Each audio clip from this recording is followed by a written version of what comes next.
Ang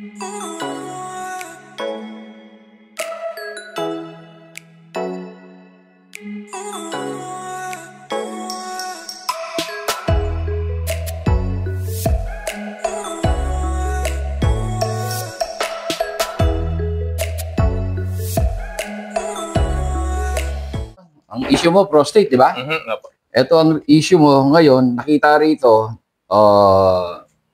diagnosis, ng histopathology, right base, benign siya, right mid, process adenocarcinoma. So, ano na ito, di ba? Carcinoma na, Sabihin, cancer na, Prostate adenocarcinoma doon sa right apex niya. Left base, ganon din. Prostate adenocarcinoma, i-focus mo rito. Ayan, ha? So, dalawa lang ang binay, ha? 1, 2, 3, 4, 5, 6. Sa apat ang may may carcinoma. So, pero, pang ilan session mo na rito? Sa ngayon pa, panlima. Panlima na? Okay. Bago ka nagpunta dito, bigyan mo muna ako ng history kung ano ang, mo. Ang nagiging problema ko lang talaga nung bago pumunta rito, yung, sige. Yung pag-ihi ko po nun, sa madaling araw, yun ang pumupuyat sa akin. Mga kailan ba? 4 na ihi. Yan. 4 na ihi. Sa umaga, mas marami, hindi ko na mabilang. Kapapasok mo lang, may pasok ulit so, may 4, lumalabas. Umaga na, di ba? Hindi, yung in between 7 a.m. na nasa opisina na ako. Oo. Doon ako yung madalas umihi na sa umaga. Kasi napondo na yun. Oo. Restricted. So, yun nga, yung nag-therapy na ako, unti-unti na nabawasan yung... So, nakakailan na lang mula sa 4? Nung 4, 3, tapos itong nung pang 4th session ko, naging 2 na. 4th session therapy? Itong 3rd session, 3, tapos nung 4th na, 2 na lang. Okay. So, hanggang ngayon, 2, 1 na lang. Ganun na lang siya. Bago ka mag-therapy, dahil alam ko, hirap ko matulog. Ano hirap ko matulog. Dahil kasi pag kagising mo, lutang ka na parang incomplete, parang nanghihina ka, nalalambot ka kasi kulang sa tulog eh.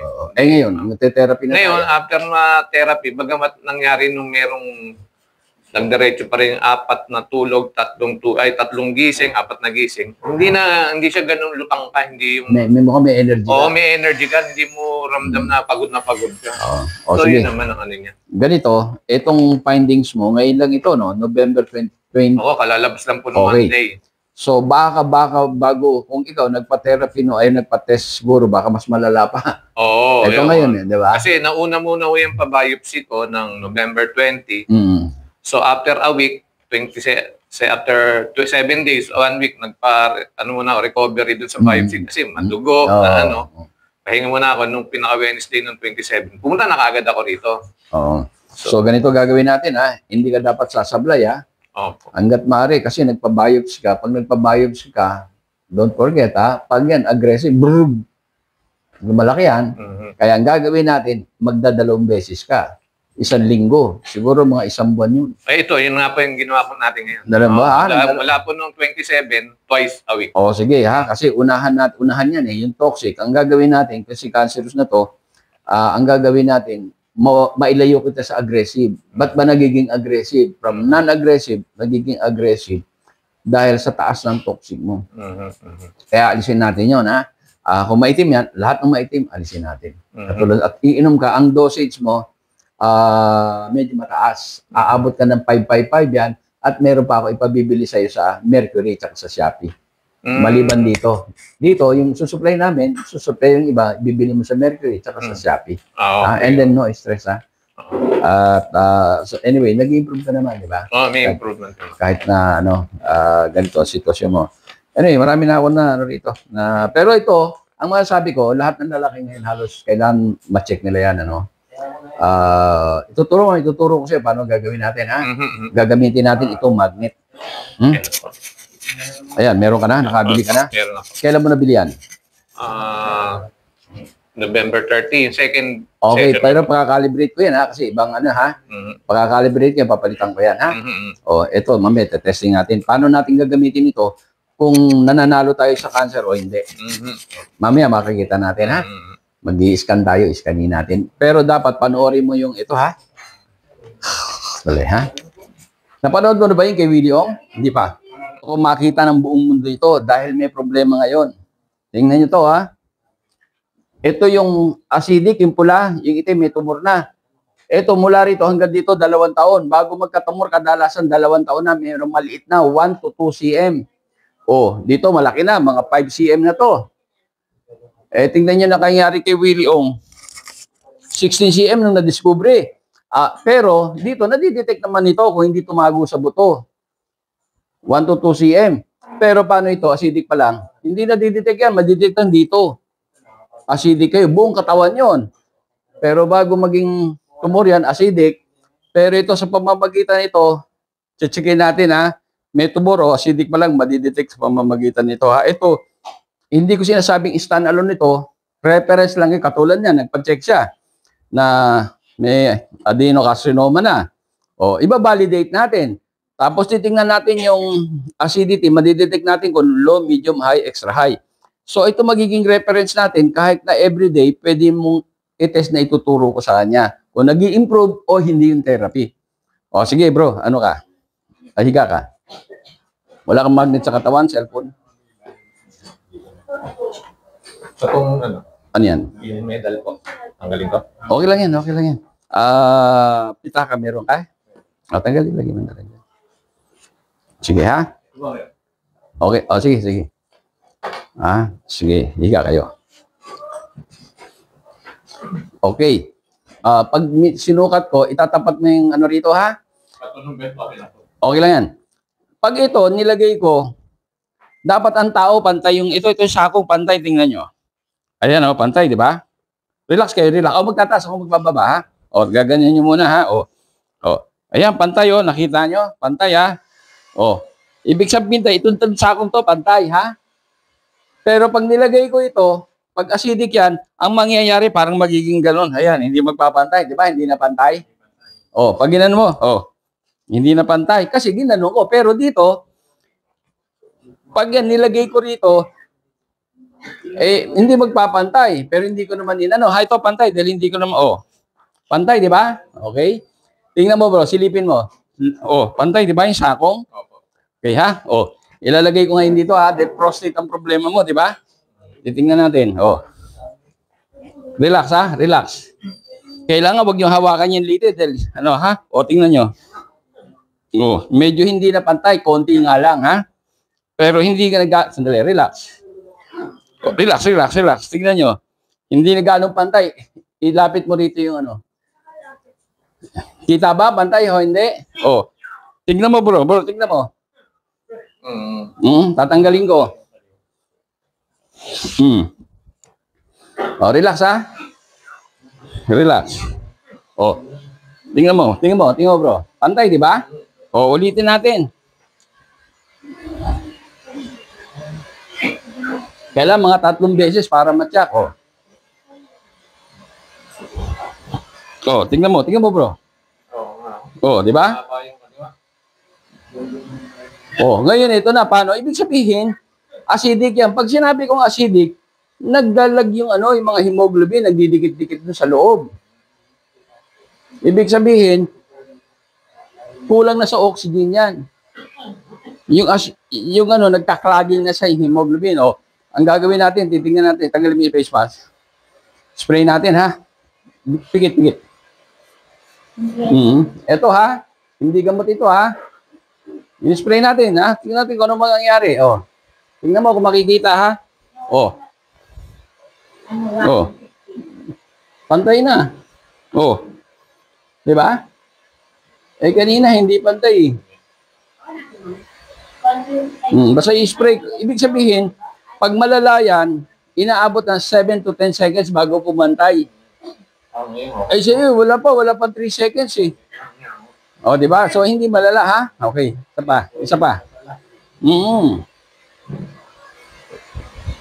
Kasi 3 posisyon sa prostate, 3 posisyon yan, eh. Okay. Yun, ha? Dalawa na na-test natin, yung isang posisyon na lang. Sige.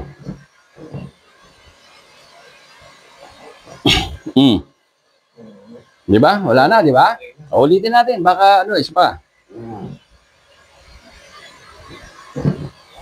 So madaling ay i-correct, di ba? Ayan o. Okay, ganito. Anong dahilan ba't para kailangan kalasin natin? Yung kanina, ang ginawa natin para ma-detect kung acidic. Pero wala pang tumor. Mahina pa lang, ano? Pero doon sa niya, sa surrounding niya, dikit-dikit na hemoglobin, dugo. Iinom ka ng nutrients, di ba? Hindi masyadong effective. Kapag yan dikit-dikit, dapat palitan ng bagong dugo yan kasi nandun yung nutrients kinalas natin.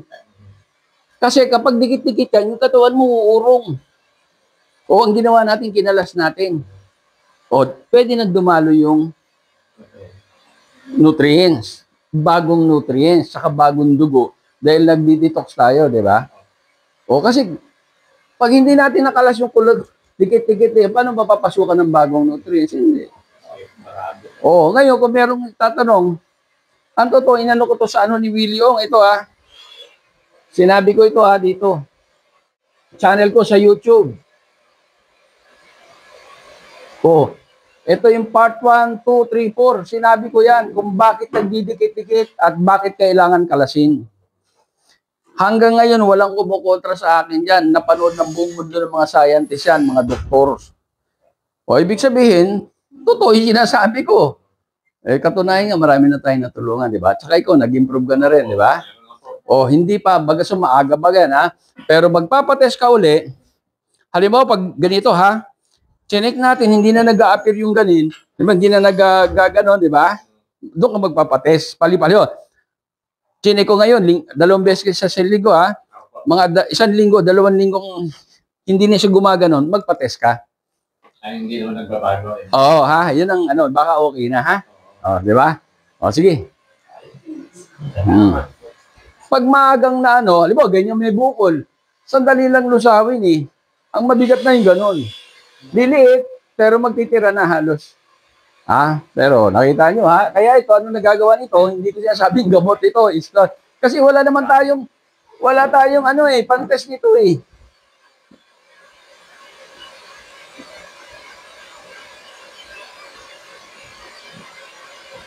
Wala tayong pag-test nito, itong period na ito.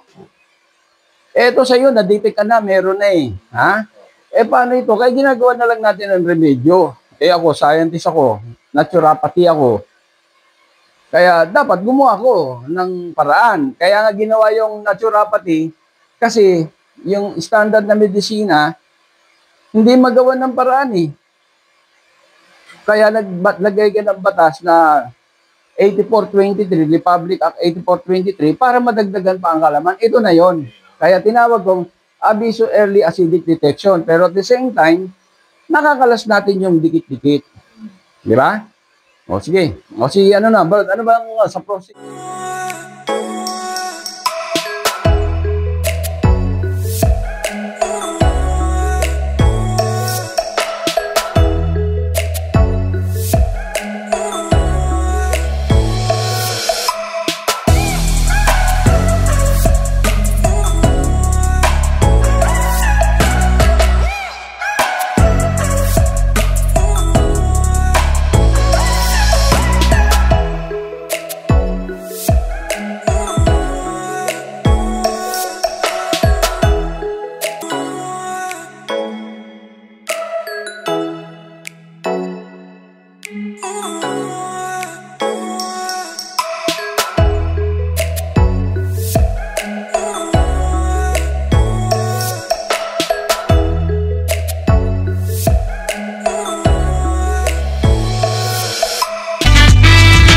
Ilang mga natatanging Pinoy sa bansa ginawaran ng pagkilala sa katatapos lang na Bravo Philippine Awards na ginanap sa Manila Hotel. Basta binigyang pagkilala yung Pinoy inventor na si Ismael Aviso Sr. bilang Inventor of the Year at kanyang anak na young entrepreneur na ginawaran ng Excellence in Business. First of all, I'm very thankful na binigyan tayo ng pagkakataon ni Bravo Filipino na maging part of awardee of this year to be Excellence in Business. So I'm very happy na nakasali yung business namin dito. Nagpapasalamat ako maraming. Una sa Diyos, siyempre. Pangalawa, sa mga organizer nito, nakilala nila yan. Lalo-lalo na sa panahon ng pandemic.